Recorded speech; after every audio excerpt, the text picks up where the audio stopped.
നമ്മുടെ സ്ഥാപനത്തിൽ ആഹോരാത്രം പ്രവർത്തിക്കുന്ന ആളുകളാണ് നമ്മുടെ തൊഴിലാളികൾ എന്ന്.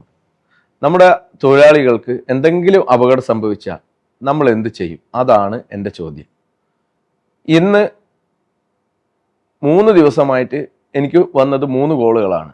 അവരുടെ സ്ഥാപനത്തിലെ ഒരു തൊഴിലാളി വാഹനം ഇടിച്ച് ആക്സിഡൻ്റ് ആയി വലിയ പരിക്ക് പറ്റിയ ഹോസ്പിറ്റലിൽ ഒരു വലിയ കാശ് കൊടുക്കേണ്ട വന്നു. അതുപോലെ തന്നെ വേറൊരു സ്ഥാപനത്തിൽ ഒരു മാനുഫാക്ചറിങ് കമ്പനിയിൽ മെഷീൻ്റെ ഉള്ളിലേക്ക് കൈപോയി, അപ്പോൾ ഒരു വിരലിന് കേടുപാട് വന്നു, ഒരുപാട് കാശ് ഹോസ്പിറ്റലിൽ കൊടുക്കേണ്ട വന്നു. ഇതിനൊക്കെ പരിഹാരമായിട്ട് ദി ന്യൂ ഇന്ത്യ ഇൻഷുറൻസ് കമ്പനിയുമായി കൊളാബറേറ്റ് ചെയ്തുകൊണ്ട് തന്നെ ഒരു നല്ല സ്കീം, അതായത് നിങ്ങളുടെ സ്ഥാപനത്തിൽ ഒന്നോ അതിലധികമോ എത്ര തൊഴിലാളികളുണ്ടോ അവർക്കൊക്കെ ഒരാൾക്ക് മിനിമം 700 രൂപ ചെലവിൽ വരുന്ന രീതിയിലുള്ള ഒരു ഗ്രൂപ്പ് ഇൻഷുറൻസ് പോളിസി നിലവിലുണ്ട്. അതുപോലെ തന്നെ ഇതിന് ഏജ് ബാർ ഇല്ല.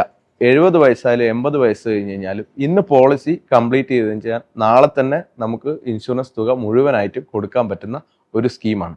ഇതിനെപ്പറ്റി കൂടുതൽ കാര്യങ്ങൾ അറിയാൻ വേണ്ടി നിങ്ങൾ ഈ താഴെ കാണുന്ന നമ്പറിൽ ബന്ധപ്പെടുക. എല്ലാവരും ഈ ഗ്രൂപ്പ് ഇൻഷുറൻസ് അണിചേരണമെന്ന് വിനീതമായി അഭ്യർത്ഥിക്കുന്നു. Thank you.